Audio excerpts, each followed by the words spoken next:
어떻게 하나님을 믿을 수 있는가, 이런 주제로 두 번째 이어서 말씀을 전하겠습니다.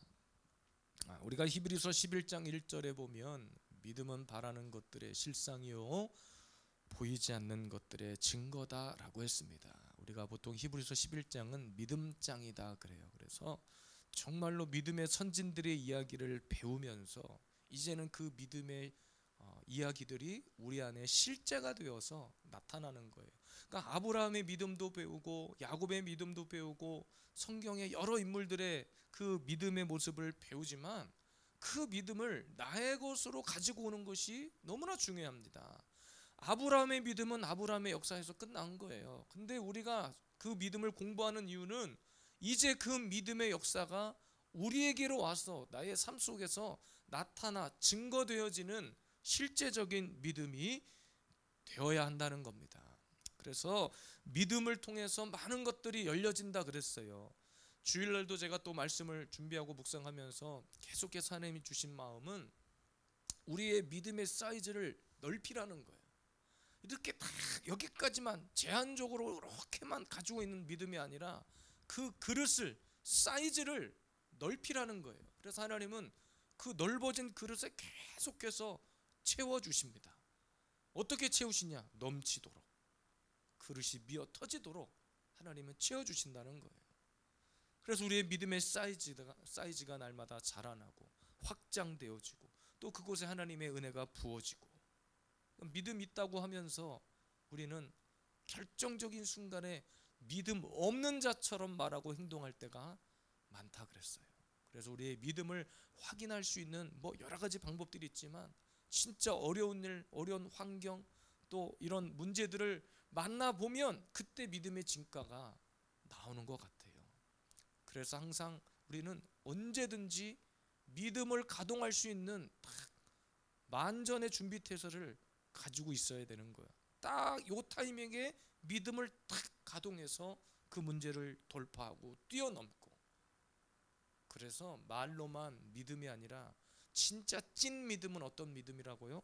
어려운 일, 환난과 고통을 만났을 때도 여전히 변함없이 다 웃을 수 있는, 그리스도의 평강이 있는 그런 확실한 믿음의 사람이 되어야 할 줄로 믿습니다. 지난 시간에 수요일날 함께 공부했던 그러면 믿음이란 뭐냐, 원리를 공부했죠. 첫 번째는 하나님의 선물로 오는 것이 믿음이다 그랬습니다. 에베소서 2장 8절에도 너희는 그 은혜에 의하여 믿음으로 말미암아 구원을 받았으니 너희에게서 난 것이 아니요 하나님의 선물이다. 내가 믿음 갖고 싶다고 물론 갖고 있는 그렇게 말하는 의지도 너무나 중요하지만 사실은 인간의 어떤 노력과 우리가 공부한다고 생겨나는 것이 믿음이 아니라 하나님께서 일방적으로 우리에게 쏟아 부어 주시는 것이 믿음이고, 우리는 그것을 은혜다라고 얘기합니다. 구원도 마찬가지라고 그랬죠. 나 구원받을래 하고 구원받는 것이 아니라 우리가 믿음으로 주님 앞에 그 은혜의 자리로 나아갈 때, 우리의 입술로 고백할 때 하나님께서 구원이라고 하는 것들을 우리에게 부어주시는 거예요.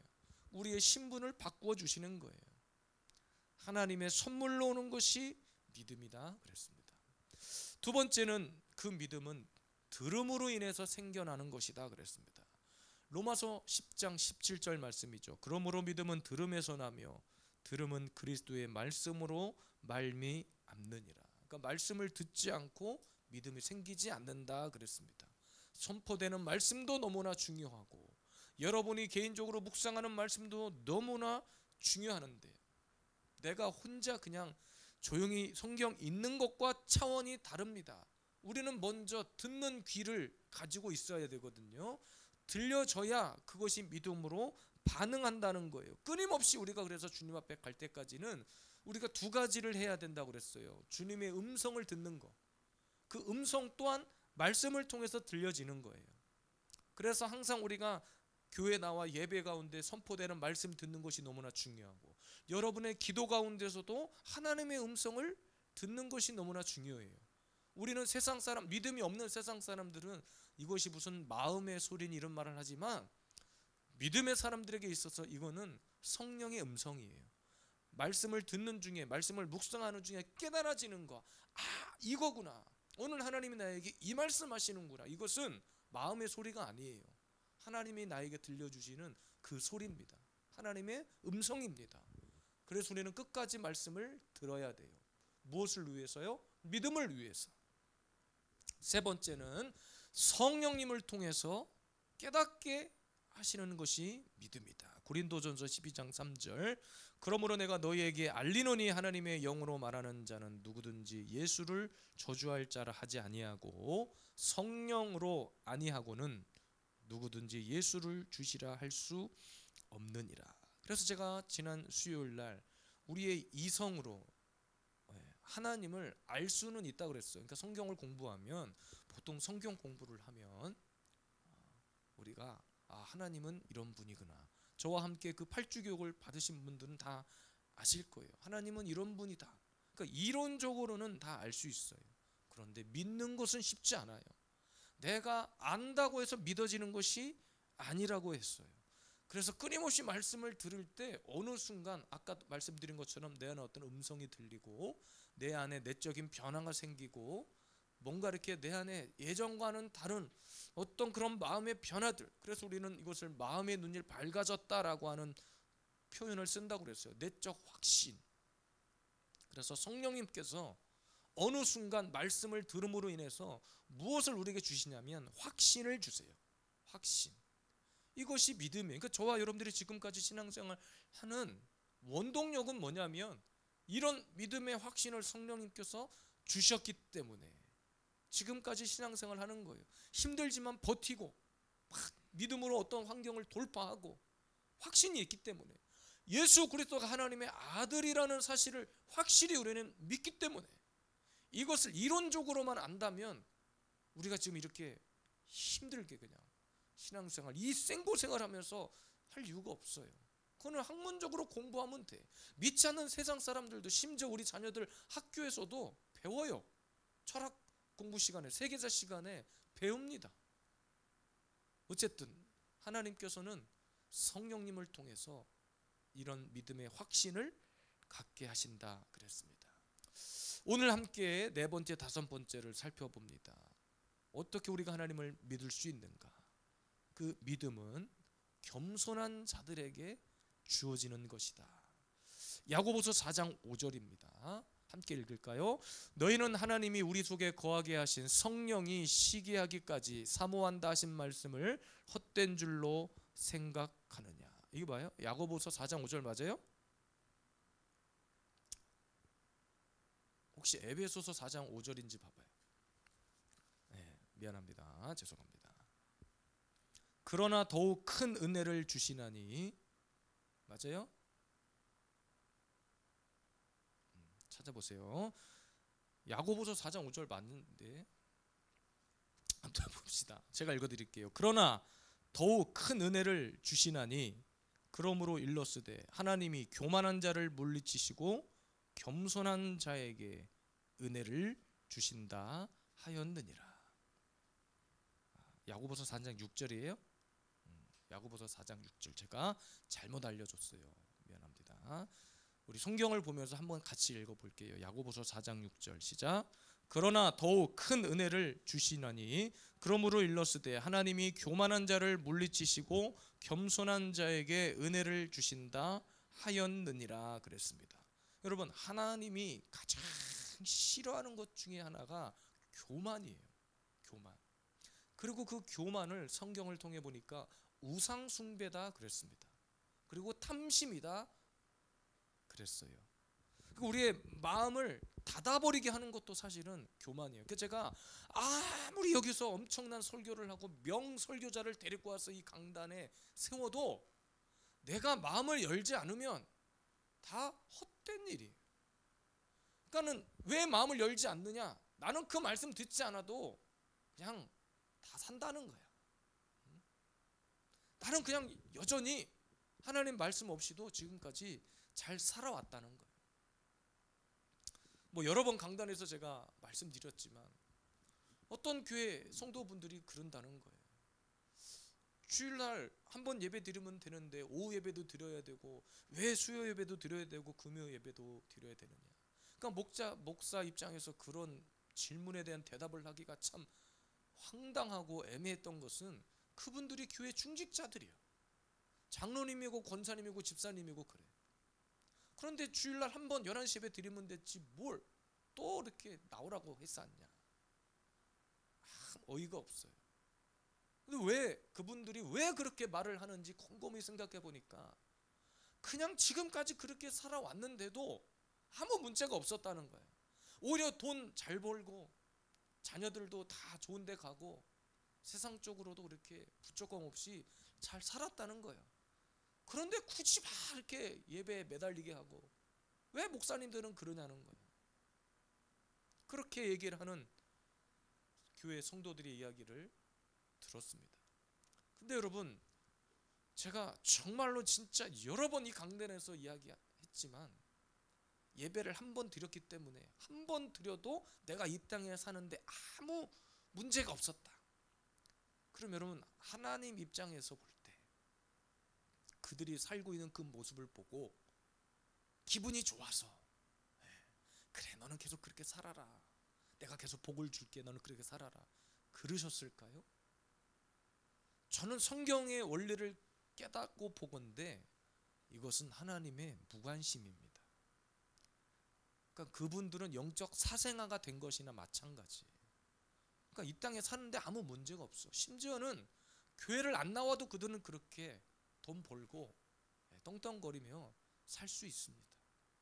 그런데 한 가지, 우리가 하나님 앞에 구원이라고 하는 엄청난 영적인 사건을, 실제적인 사건을 놓고 보건대, 천국과 지옥이라고 하는 개념을 놓고 보건대, 저는 그렇게 말한 그들이 감히 천국 가냐 지옥 가냐를 제가 판단할 수는 없지만 그건 하나님께서 하실 일이지만 과연 저들이 하나님 앞에 구원받은 백성이라 할 수 있겠는가? 그럼 그냥 교회 나오지 말지 뭐하러 교회 나오냔 말이야. 안 나와도 그렇게 살 것 같으면 살면 되지. 그렇게 사는 사람들이 많잖아요. 근데 결국 그것은 뭐냐? 교만입니다. 결국 그들이, 이스라엘 백성들이 광야에서 타락하고 원망하고 불평했던 목소리가 뭐예요? 차라리 나를 애굽의 노예로 냅두지 뭐하러 데리고 나와서 이 생고생을 시키냐라고 원망했던 이스라엘 백성들이 저는 떠오르더라고요. 하나님 없이도 살 수 있다는 거예요. 그냥 노예로 살아도 그렇게 사는 게 편하다는 거예요. 그런데 오늘 말씀 분명히 이야기합니다. 우리에게 큰 은혜를 주셨다. 그런데 그 은혜를 아무에게나 주시는 것이 아니라 하나님은 교만한 자와 겸손한 자를 분명히 나누셨어요. 그러니까 여러분, 여기서 겸손하다고 하는 것은요, 회개가 전제된, 하나님 앞에 회개가 전제된 겸손의 고백, 회개가 전제된 겸손한 사람들에게 하나님은 믿음을 주시고 하늘의 문을 여시고 우리에게 축복을 쏟아 부어주신다는 사실입니다. 또 겸손이란 말은 쉽게 말하면 이런 거예요. 내 힘으로 하나님을 알 수 없어요. 내가 알고 싶어도 이론적으로 하나님은 이런 분이구나라는 것은 알 수 있지만 우리가 아는 것에 그치지 않고 지금 뭐를 위해 나가고 있어요? 믿음. 하나님을 믿어지는, 하나님이 믿어지는 믿음의 단계로 나아가고 있는 거잖아요. 그러니까 하나님 앞에 저 하나님을 알고는 있는데 믿고 싶어요. 하나님이 오늘도 이 기적 가운데 하나님이 역사하셨다는 사실을 좀 믿고 싶습니다. 도와주세요. 마치 어린아이가 뭔가를 알고 싶어서 좀 알려주세요. 저 이거 잘 모르겠어요. 나 좀 도와주세요 하는 것처럼 이렇게 마음 문을 여는 자들에게 주님은 알게 하시고 믿음을 주신다는 거예요.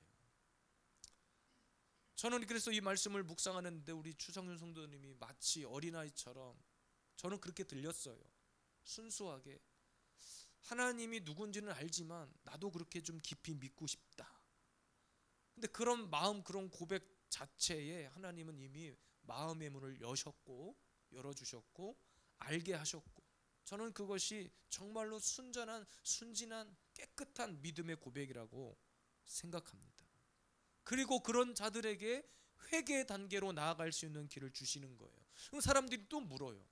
그러면 내가 하나님이 믿어줬고 하나님이 하신 일이라는 걸 알겠는데 내가 뭘 회개해야 되느냐? 내가 도대체 뭘 잘못했기에 하나님 앞에 잘못했습니다 회개해야 되는가? 여러 번 설교했죠. 회개는 여러분들이 도덕적으로 막 뭐 법을 어기고 잘못된 것을 막 남을 미워하고 막 이런 걸 회개하라는 것이 아니라 가장 첫 번째는 뭐예요? 회개는 하나님의 말씀에서 어긋난 거. 그 제가 화살 관역을 예를 들어서 말씀드렸어요. 우리가 죄를 지었다는 것은 관역을 빗나간 상태다 이렇게 얘기를 했죠. 그럼 우리가 무엇을 회개되느냐? 하나님의 말씀의 뜻에서 벗어난 거. 그러니까 하나님의 말씀이 가르친 것에 대해서 내가 그렇게 살지 못한 거. 그러니까 예를 들면 이런 거죠. 원수를 사랑해라. 근데 우리는 원수를 사랑하기는커녕 어떻게 하면 그 원수를 밟아 죽일까를 생각하는 사람들이잖아요. 그 마음조차도 하나님, 주님은 원수를 사랑하라 하셨는데 저는 자꾸 원수를 미워하게 되네요. 하나님의 말씀의 뜻대로 원수를 사랑할 수 있는 마음을 주세요. 제가 원수를 미워했던 그 마음조차 주님 용서해 주세요. 이 회개를 말하는 거예요. 오늘 길 가다가 제가 교통법규를 어겼습니다. 오늘 제가 이런 잘못을 저질렀네요. 오늘 제가 이런 사기를 쳐버렸네요. 물론 이런 이 땅에 살면서 짓게 되는 어떤 윤리적인 도덕적인 잘못, 그것도 하나님 앞에 바람직하지 않기 때문에 회개해야 되지만 가장 근본적인 회개의 요소는 말씀을 떠난 거. 내가 하나님 없이 살 수 있다고 생각했던 그동안의 나의 잘못된 생각, 하나님 없이도 살 수 있다는 거, 그렇게 가지고 있었던 교만한 마음, 하나님을 믿는 것이 아니라 나 자신을 믿고 살았던, 세상을 더 의지하고 살았던 그런 모습들, 이것을 회개야. 그러니까 이 회개도 겸손한 자들이 하는 거예요. 하나님을 알고 깨닫고 겸손한 자들이 하는 것이 바로 회개입니다. 회개는 잘못을 시인하는 거예요. 그러니까 하나님 앞에 우리는 뭘 시인해야 되냐면 바로 이런 거죠. 저 하나님 없이 살 수 없어요. 하나님 없이 저 살 수 없습니다. 제가 살아보니까 내 힘으로 살 수 있을 것 같아서 이것도 해보고 저것도 해봤는데 안 된다는 것을 지금이라도 깨닫게 된 거. 그래서 내 잘못을 시인하는 거. 겸손한 자들이 하는 고백이에요. 교만한 자들은 절대 회개하지 않아요. 자기 힘으로 살 수 있다고 믿기 때문에. 예배 한번 드려도 나 천국 가는데 아무 문제 없다고 생각하는 사람들은 전 심각하다고 생각합니다. 심각하다고. 그렇다고 예배를 많이 드린다고 천국 가는 것은 아니에요. 그렇지만 그들이 가지고 있는 인식 자체가 나는 크리스찬이야, 나는 기독교인이야 라고 말하면서 주일날 한번 그냥 딱 11시 예배 한번 드리면 자기 할 일 다 했다는 식의 생각은 틀린 겁니다. 뭐 삶의 예배를 드려라. 사람들이 여기서 이야기해요. 꼭 교회 나와서 예배 드려야 됩니까? 삶의 예배니까 삶의 현장에서 하나님 뭐 생각하고 그러면 되는 거 아닙니까? 그런데 여러분, 삶의 예배를 드리기 위해서 뭐가 준비되어 있어야 될까? 삶의 예배를 드릴 만큼의 뭔가가 좀 채워지고 준비되어야 삶의 예배도 드릴 거 아닙니까? 제가 삶의 예배를 제가 깨달은 관점에서 여러분들에게 모든 순간순간 하나님을 의식하는 것이다 그랬어요. 그러니까 하나님을 의식한다는 것은 하나님을 두려워한다는 거예요. 하나님을 전적으로 신뢰한다는 거예요. 내 마음속에 내가 돈을 한 푼 쓰는 것도, 누구를 만나는 것도 늘 하나님의 관점에서 생각하고, 그래서 함부로 누군가 막 세상의 친구를 만나거나 이런 것도 하나님께서 주시는 마음이 아니면 멈춰 서는 거예요. 그러니까 삶의 예배를 드린다는 것은 매 순간 하나님이 우리의 삶의 방향을 지키시고 붙들어 주신다는 의식이 있는 거예요. 근데 그런 것들, 그런 생각을 갖기 위해서는 우리가 이렇게 예배 가운데 모여서 뭔가 채워지는 것들로 인해서 우리가 세상을 향해 나아가는 것이지, 삶의 예배자로 나아가는 것이지, 모이지도 않고 예배하지도 않는데 어떻게 삶의 예배자를 살아간다는 말입니까? 오늘 말씀을 기억하세요. 믿음은 겸손한 자에게 주어지는 거예요. 그러니까 그 하나님의 은혜의 선물을 누구에게 주시느냐, 아무에게 주시느냐, 그게 아니에요. 겸손한 자에게. 주님 알고 싶어요. 믿고 싶어요. 깨닫고 싶어요. 요즘 생일이나 이런 일들이 돌아오면 딱 실속 있고 요즘은 딱 받는 사람들이 뭔가 원하는 선물을 사줘야 그런 시대가 됐잖아요. 근데 사실 제가 생각하는 선물의 개념은 깜짝 선물이 맞아. 깜짝 선물. 하나님께서 우리에게 은혜를 베푸시는 것은 하나님 입장에서는 준비된 선물이긴 하지만 그 은혜를 받는 저와 여러분들의 입장에서는 놀랄만한 일이잖아요. 우리를 살리시고 우리를 고치시고 우리에게 어떤 엄청난 축복과 은혜를 주시는데 이거를 주실 거야 라고 기다릴 수는 있겠지만 언제 어떻게 어떤 방법으로 하나님이 은혜를 주실지 우리는 아무것도 몰라.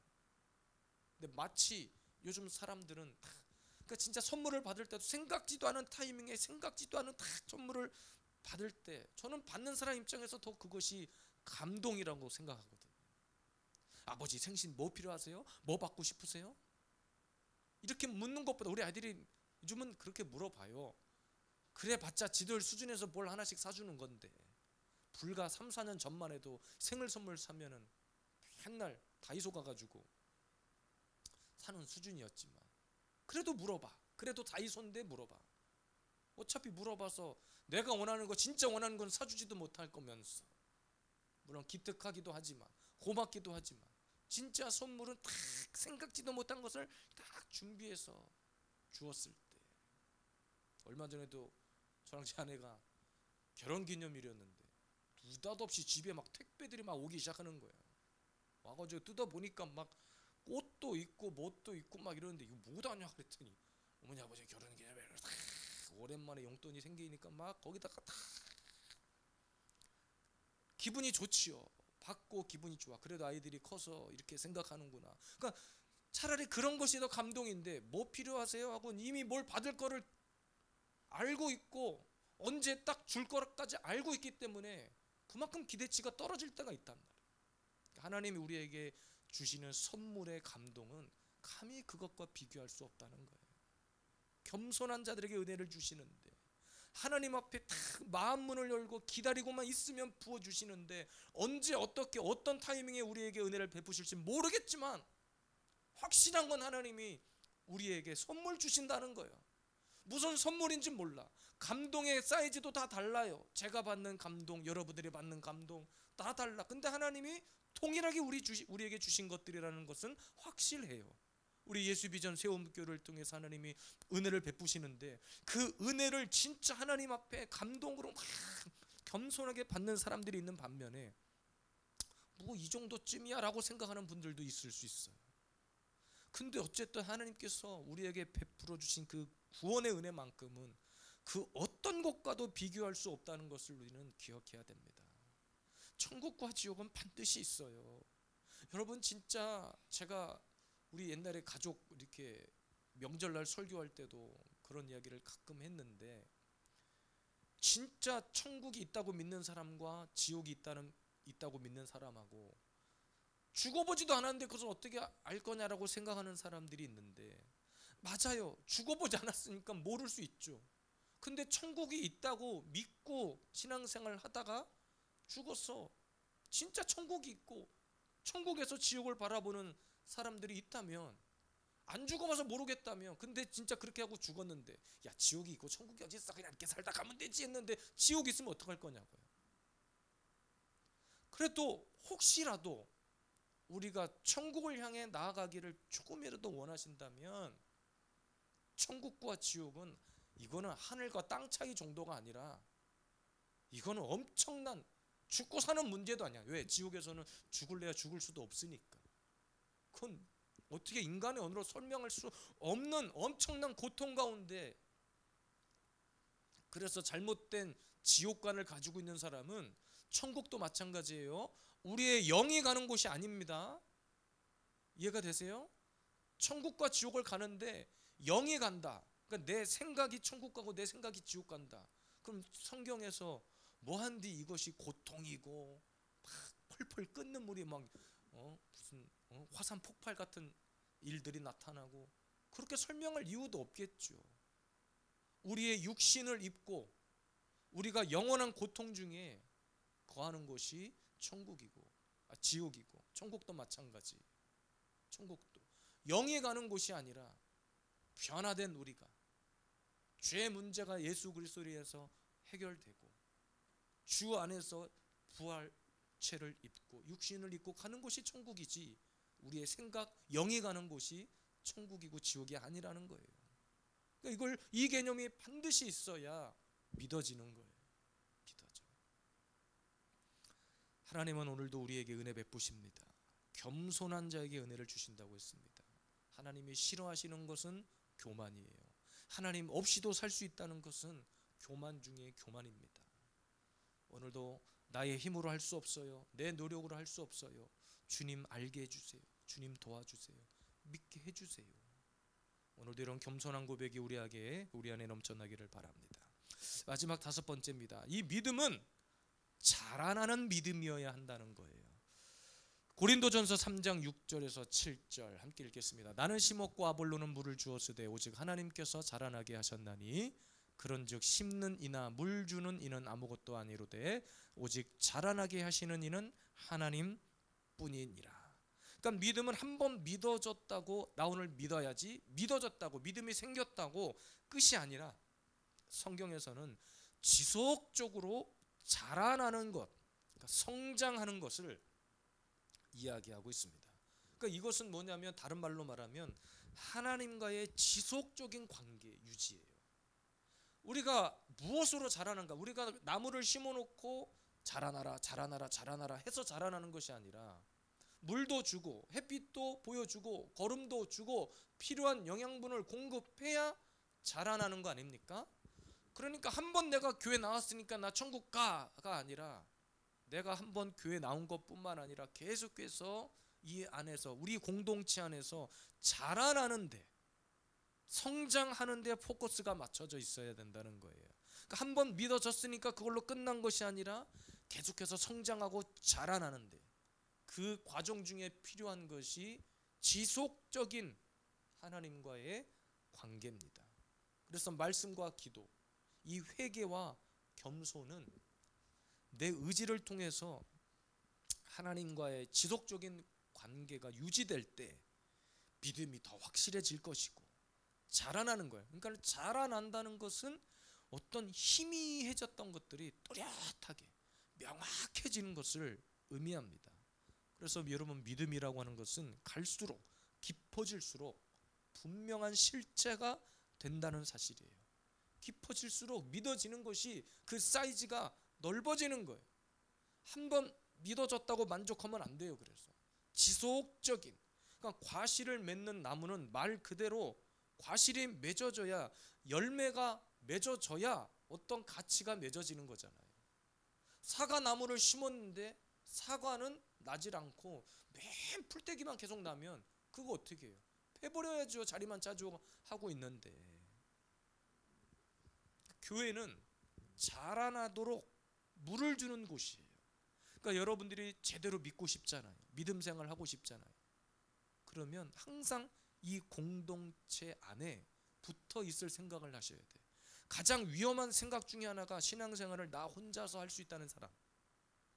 그냥 집에서도 예배 드리면 된다. 요즘 유튜브에 뭐 틀면 설교들이 쏟아져 나오니까 분별 없이 아무거나 막 듣는단 말이에요.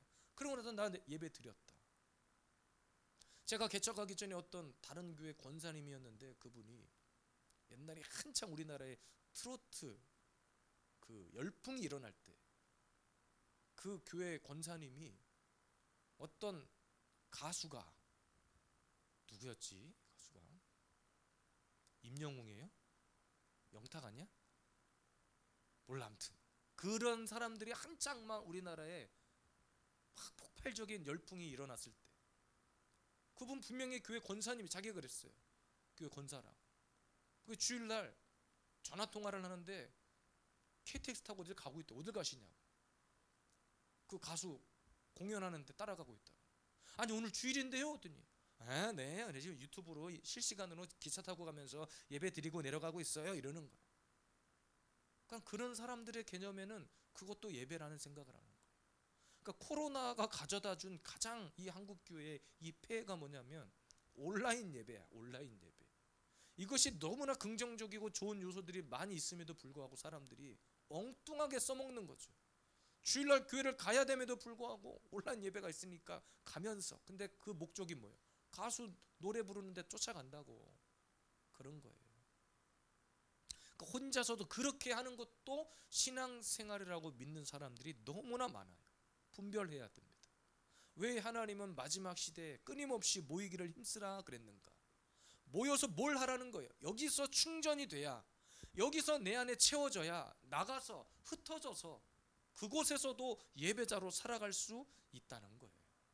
그러니까 여러분, 항상 겸손한 자들은 공동체 의식이 있는 자들이어야 돼요. 여러분, 믿음이 자라날 수 있는 가장 중요한 요소는 우리 공동체예요. 그래서 공동체를 통해서 함께 믿음의 교제를 하고, 교회 와가지고 힘들게 교회 나왔는데 무슨 뭐 정치 얘기하고 뭐 여당 야당 빨간색 파란색 얘기할 필요 없어요. 받은 은혜 이야기하고, 받은 은혜를 함께 나누고, 내가 만난 하나님을 함께 나누고, 하나님이 또 이번 한 주간 나에게 이런 은혜를 베푸셨고, 이런 얘기를 해도 시간이 부족한데 뭔 세상에 그런 얘기를 해요. 어쨌든 여러분, 정리하면 지금은 잘 모르겠어. 근데 괜찮아요. 계속해서 성령님께 가르쳐 달라고 매달리세요. 그리고 듣기를 구하세요. 하나님 들려지게 해주세요. 오늘도 주의 종 목사를 통해서 믿음에 관한 설교를 2번에 걸쳐서 여러분이 들으셨어요. 여러분들만 포기하지 않으시면, 여러분들만 내려놓지 않으시면 성령님께서 반드시 알게 하시고 듣게 하실 것입니다. 어린아이처럼 구하세요. 하나님 없이 살았던 모습, 원래 하나님이 기뻐하시는 모습으로 회복하게 해달라고. 그것이 뭔지 잘 모르겠는데, 아직도 모르겠지만 하나님 그런데 도와주세요. 저 알고 싶어요. 믿고 싶어요. 이런 겸손한 믿음, 그리고 계속해서 우리 공동체를 통해서 여러분의 믿음이 자라나고, 가장 중요한 것은 이렇게 자라나기를, 하나님을 알아가기를, 깨달아지기를 여러분의 의지를 주님 앞에 드리십시오. 작은 순종, 큰 순종을 요구하시는 것이 아니라 하나님은 작은 순종을 요구하시는데, 첫 번째가 예배잖아요. 그 예배만 잘 드려도 하나님이 알게 하세요. 역사가 나타나고. 제가 여러분들에게 해드릴 수 있는 것은 막 주중에도 뭐 여러분들을 나오게 하려고, 여러분들을 귀찮게 하려고 뭘 자꾸 만들어 쌓고, 아니요, 전 그런 거 하고 싶지 않아요. 다만 우리가 복음을 위한 일만큼은 해야 되지만, 성경 공부나 또 말씀을 가르치는 일 할 수만 있으면, 예배 있는 날 어차피 교회 나오실 거 조금 일찍 나와서 저와 함께 교제하시든, 또 예배 끝나고 교제하시든, 뭐 그렇게. 그러니까 여러분, 지금 저와 여러분들이 해야 될 것은 이 작은 순종, 예배입니다. 오늘도 예배 안에, 우리 공동체 안에 머무를 때 기적이 나타나고 은혜가 나타납니다. 그리고 여러분의 믿음이 점차 앞으로는 이곳에 오는 예배하는 자들의 믿음의 수준이 그냥 그럭저럭 이런 새신자 수준이 아니라 오는 순간, 오자마자 이 자리에 앉자마자 막 불타오르는 그런 예배자들이 저는 몰려올 줄로 믿습니다. 그리고 그렇게 기도하고 있습니다. 그 주인공이 먼저는 여러분이 되시기를 원합니다. 오늘도 함께 말씀을 통해서 우리가 만난 하나님을 찬양하겠습니다. 그리고 기도하겠습니다. 하나님, 우리에게 믿음을 주세요. 더 큰 믿음, 자라나는 믿음을 주세요. 하나님을 더 깊이 알게 해주세요. 우리 오늘은 좀 먼저 박수 치면서 찬양을 하고, 기쁨으로 찬양하고 기도로 들어가겠습니다.